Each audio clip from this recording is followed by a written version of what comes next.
साथियों नमस्कार, जय हिंद, जय भारत। मैं रुद्रेश राघव आप सभी का स्वागत करता हूं आपके अपने यूट्यूब चैनल रुद्रेश राघव में। प्यारे साथियों रेलवे ग्रुप डी जो कि आपका एग्जाम डेट को लेकर के आप सभी परेशान होंगे, तो मैं इसके विषय में आपको यहां पर पूरी जानकारी देने वाला हूं। साथियों अभी जो हमारा ट्राइब्यूनल जो केस यानी ट्राइब्यूनल में जो हमारा केस चला गया है उसके विषय में भी मैं आपको पूरी जानकारी देने वाला हूं।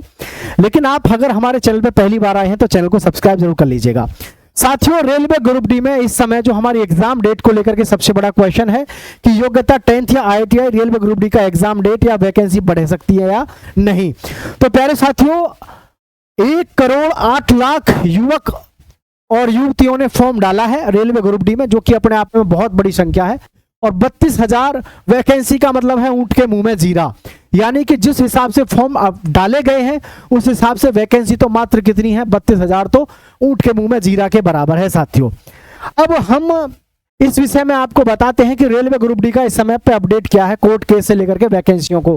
तो सबसे पहले मैं आपको एक चीज बताऊं प्यारे साथियों, ये जो हमारा केस था रेलवे ग्रुप डी एग्जाम का, इसमें दरअसल में विवाद ये था कि IITI जिन बच्चों ने कर रखी है उन्होंने जाकर के कोर्ट में जाकर के याचिका कर दी कि भाई हमारी योग्यता को प्राथमिकता दी जानी चाहिए थी, क्योंकि RRB की तरफ से पहले ही अनाउंसमेंट हो चुका था।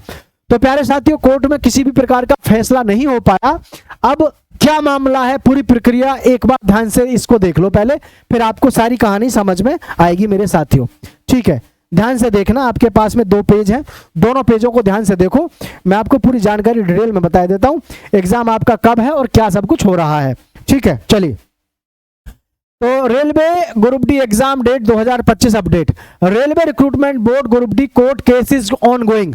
रेलवे ग्रुप डी का जो केस है वो अभी इस समय चल रहा है, with A recent development being the case transferred from the high court. High court से जो केस है वो आपका ट्रांसफर किसको हो गया, टू द कैट।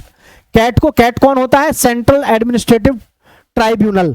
ये सेंट्रल एडमिनिस्ट्रेटिव ट्राइब्यूनल कौन होता है, ट्राइब्यूनल का मतलब होता है जिन केसों में यानी कि कोर्ट में जो केस जाता है वो ज्यादा विवाद हो जाता है, उसमें जब बात समझ से परे हो जाती है तो उन केसों को जो देखता है वो देखता है विशेष न्यायालय, यानी कि जो ट्राइब्यूनल होता है ये देखता है ऐसे केसों को, जो कि हाई कोर्ट से सीधा किसके पास गया है साथियों, अब कैट के पास में सीधा ये गया है। और इसमें आगे क्या है, the CAT is expected to provide a final decision within 1 month. और जो कैट है वो लगातार इस विषय में मतलब अपने में लगा हुआ है इस चीज में कि हम 1 महीने के अंदर अंदर इसकी अपडेट आपको दे देंगे कि इसमें क्या किया जाना है, और किया क्या जाना है वो मैं आपको यहां बताऊंगा। पहले इस चीज को पूरा पढ़ लेते हैं। आगे है, the case involves a dispute over the eligibility criteria for group D post, specially whether the 10th pass candidates और those with IITI industrial training institute qualification should be prioritise. यानी कि जो IITI किए हुए बच्चे हैं उनको ज्यादा प्राथमिकता दी जाए, इस तरीके का ये मुद्दा है। इस मुद्दे पे भी मैं आपको पूरा क्लियर कर दूंगा कि किसका क्या होना है, कैसे होना है, बिल्कुल मत घबराइएगा। लेकिन आप अगर हमारे चैनल पे पहली बार आए हैं, यानी रुद्रेश राघव के चैनल पे पहली बार आए हैं, तो चैनल को दोस्तों सब्सक्राइब कर लेना और लाइक कर देना, क्योंकि इससे क्या है कि हमको भी प्रेरणा मिलती है आपके विषय में नई नई जानकारियां खोज के लाने की। साथियों the last hearing was held for जुलाई 28। जो लास्ट अभी हियरिंग हुई है वो 28 जुलाई को हुई है। As the previous date of July 26 was postpone due to a जज being assigned to a special bench. खैर अभी हमारी जो इसकी सुनवाई हुई है वो कब हुई है, 28 जुलाई को। 28 जुलाई को लेकिन किसी प्रकार का कोई डिसीजन नहीं निकला, तो उसके बाद में अपना जो पूरा केस है वो कौन हैंडल कर रहा है साथियों, ये कैट हैंडल कर रहा है, जो कि विशेष न्यायालय होता है, जो कि डिस्प्यूट किसी भी प्रकार का जो विवाद होता है, ज्यादा से ज्यादा जो विवाद में बात फंस जाती है उसका निवारण करता है ये। अब मैं आपको दरअसल में इसके विषय में पूरी जानकारी दूंगा। अभी आगे एक पेज और है जो महत्वपूर्ण इंपोर्टेंट जानकारी से है। दरअसल में साथियों आप एक चीज समझना मेरी बात, जब हमारे न्यायालय में कोई बात जाती है यानी कोर्ट में जाती है, तो कोर्ट में जाकर के मामला कई महीने फंसा रहता है। लेकिन अब हमारा गया है कैट में, जो कि हमारा कैट का मतलब क्या है, सेंट्रल एडमिनिस्ट्रेटिव ट्राइब्यूनल, जो कि अपने आप में बहुत ही बेहतरीन और तेजी से डिसीजंस लेते हैं साथियों ये लोग। अब ये जो हमारा 1 मंथ के अंदर जो इसका डिसीजन आएगा, इस डिसीजन में मैं ये भी आपको बताऊंगा कि डिसीजन वैसे आना क्या है और क्या इसमें उम्मीद है आने की। लेकिन इस चीज को और एक बार ध्यान से देख लेते हैं। Case is transferred, this case has been move from the high court to the CAT for a final decision. Final decision के लिए जो हाई कोर्ट है उसने डिसीजन लेने के लिए कैट के पास भेज दिया है। और इसमें सबसे बड़ी बात है 1 month deadline. The CAT is expected to finalise the case within a month of its transfer, previous hearing postponement. खैर अब मैं आपको बता दूं साथियों, 1 महीने के अंदर, मतलब हमको पता है 28 जुलाई, क्या साथियों 28 जुलाई को सुनवाई हुई और 28 जुलाई के बाद में अब आप समझ सकते हैं अब की बार कैट लेगा डिसीजन। मतलब सीधी सी बात है साथियों कि आपका इसी महीने यानी कि 28 अगस्त तक, मैं तो 28 अगस्त ही मान लेता हूं, 30 दिन हो या कुछ भी हो, 28 अगस्त 2025 तक इसका डिसीजन कभी भी आ जाएगा। ठीक है, डिसीजन आ जाएगा। अब यहां पर सबसे जो बड़ा मुद्दा है वो इस चीज का है कि रेलवे ग्रुप डी में जो फॉर्म डाले हुए हैं उसके साथ मुद्दे कई और भी हैं। जैसे कि आरआरबी की तरफ से पहले ही ये नोटिस जारी हो चुका है कि प्रत्येक वर्ष, क्या साथियों, प्रत्येक वर्ष ग्रुप डी व आरपीएफ में नई वैकेंसी हर साल आया करेंगी, हर साल हम भर्ती दिया करेंगे, इसमें रेलवे ग्रुप डी में और आरपीएफ में। तो यहाँ ये भी लफड़ा है कि अभी 2024 की भर्ती पूरी नहीं हुई है और 2025 भी आपकी खत्म होने को है। तो क्या 2025 की जो वैकेंसी है उनके लिए नए आवेदन निकालने पड़ेंगे ना, या फिर इसी भर्ती में इनको मर्ज कर दें? वैसे तो देखा जाए तो इसमें 1,08,00,000 से भी ज्यादा कैंडिडेट्स ने फॉर्म डाला है। तो सीधी सी बात है, ऊंट के मुंह में जीरा है, यानी 1 करोड़ लोगों के सामने अगर 32,000 पोस्ट है तो आप समझ सकते हैं कुछ भी पोस्ट नहीं है। उस हिसाब से देखा जाए 2024 और 25 की जो वैकेंसी है वो इंक्रीज हो जाए तो ही बढ़िया है। यानी इन वैकेंसियों को 70-75 हजार कर दिया जाए, बल्कि 80-90 भी कर दिया जाए, क्योंकि रेलवे में 1.5-2 लाख पद हमेशा खाली रहते हैं। ऐसा आए दिन अखबारों की कटिंग में और उसमें हम देखते रहते हैं, खबरों में भी। ठीक है, तो यहाँ पर हालांकि इस विषय में हमारी तरफ से कोई दावा नहीं किया जा सकता कि भाई हाँ आपकी वैकेंसी बढ़ जाएंगे, लेकिन अपना अनुमान है कि शायद ये भी आपको देखने को मिले। अन्यथा तो फिर नई भर्ती तो इनको देनी ही पड़ेगी, क्योंकि नई भर्तियों के बारे में भी इसी प्रकार से पहले अनाउंसमेंट कर चुके हैं। ठीक है, अच्छा, अब हमारा 28 अगस्त तक जैसे डिसीजन आएगा तो इसमें हमारे पास में जो योग्यता है, योग्यता को लेकर के सबसे बड़ा डाउट है कि जी असल में मायना ये है ITI वाले बच्चे, ITI और 10th पास, ठीक है, ITI और 10th पास, इसके लिए 20% सीट रिजर्व रखनी थी और इसके लिए 80% सीट रिजर्व रखनी थी। अब आप खुद बताओ कितना बड़ा मुद्दा है ये। 80%, ये मांग रहे हैं 80% और ये मांग रहे हैं 80%, और ये कह रहे हैं कि हमें तो बराबरी का हिस्सा चाहिए। क्यों? आपने जिस समय पे नोटिफिकेशन निकाला नई वैकेंसी का तो उस समय योग्यता आपने 10वीं पास रखी।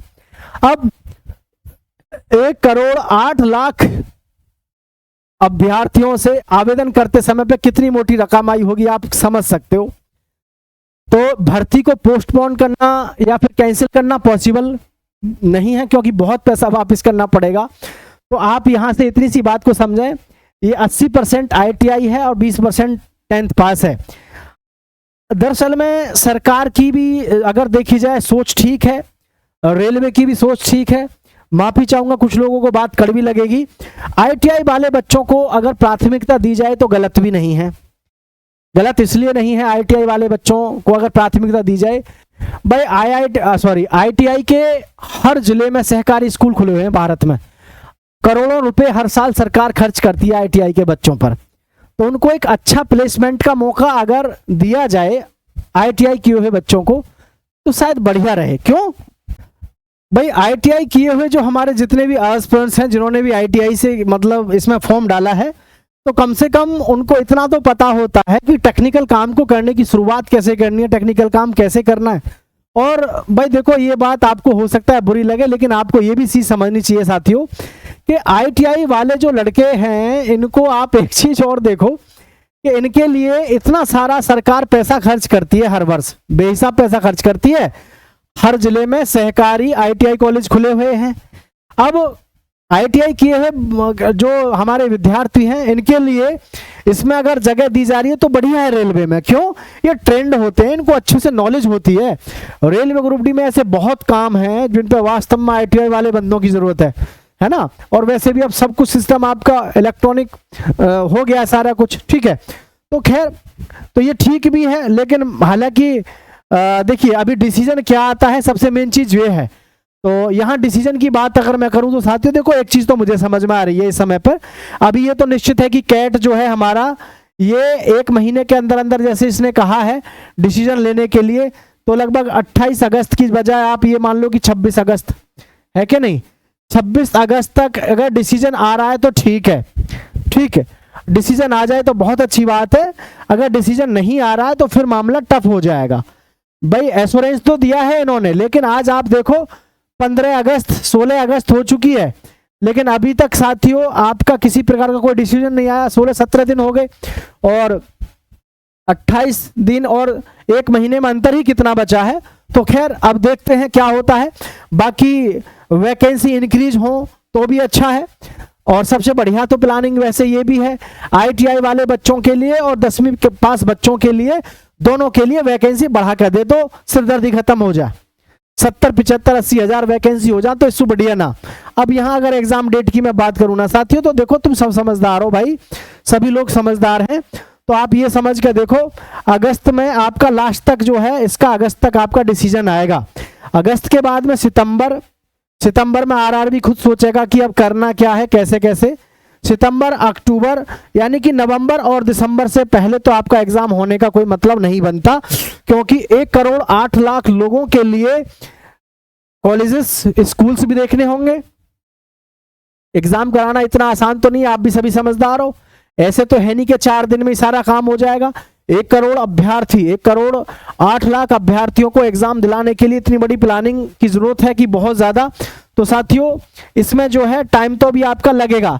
हालांकि मैं पहले भी आपको कई बार बताया कि ऐसा भी हो सकता है कि भैया 2026 तक भी पहुंच जाए। बहुत से लोग, ज्ञानी लोग हैं, वो बोलते हैं आप सबसे अलग बता रहे हो। सबसे अलग बताने की बात नहीं, हर व्यक्ति के सोचने का नजरिया अपना अलग होता है। अब आप खुद बताओ सोच के, अगस्त अभी निकली जा है, अगस्त में अभी कोई डिसीजन नहीं आया, क्या जरूरी है कि डिसीजन पूरा आ जाए? लेकिन आप इस समय पर रेलवे ग्रुप डी के लिए ज्यादा से ज्यादा प्रैक्टिस सेट लगाते रहो और आपका सिलेक्शन हो जाएगा अगर अभी से भी तैयारी करो। क्यों? अभी देखो हमारे पास में अगस्त तो ये मानो आपका गया ही गया, ठीक है। अगस्त में भी हालांकि अभी 15 दिन बच रहे हैं। सितंबर, अक्टूबर, नवंबर और दिसंबर, तो 2.5 महीने तो यहाँ है। तो इसमें आप कोई रेलवे की अच्छी सी बुक देखो, उसको बढ़िया से प्रैक्टिस सेट लगाओ।